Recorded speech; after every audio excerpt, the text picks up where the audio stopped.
આધિ, વ્યાધિ અને ઉપાધિઓ ત્રણ પ્રકારના તાપ. એટલે એક આધિ છે, એક વ્યાધિ છે અને એક ઉપાધિ છે. આધિ એટલે જે વસ્તુ આપણી પાસે નથી એનાથી થતું દુઃખ, બસ એ આધિ. એની પાસે આ ગાડી છે ને મારી પાસે આ ગાડી નથી, આને આવો બંગલો છે ને મારી પાસે આવો બંગલો નથી.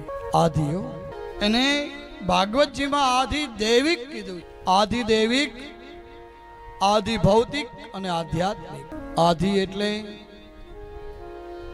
જે વસ્તુ ન હોય ને એનાથી થતું દુઃખ, એટલે આધિ. પછી વ્યાધિ. વ્યાધિ એટલે કાયમ માટે આપણા શરીરમાં અત્યારે ઘણા બધા રોગ છે ને એ ઘર કરી ગયા છે. ખરેખર થયો એને વ્યાધિ કીધી, વિના કારણની વ્યાધિઓ. એને કીધું આધિ ભૌતિક. આધિ, વ્યાધિ અને ઉપાધિ. જે વસ્તુ આપણી પાસે છે છતાં પણ આપણે ઉપાધિ કરીએ એને ઉપાધિ કહેવાયો.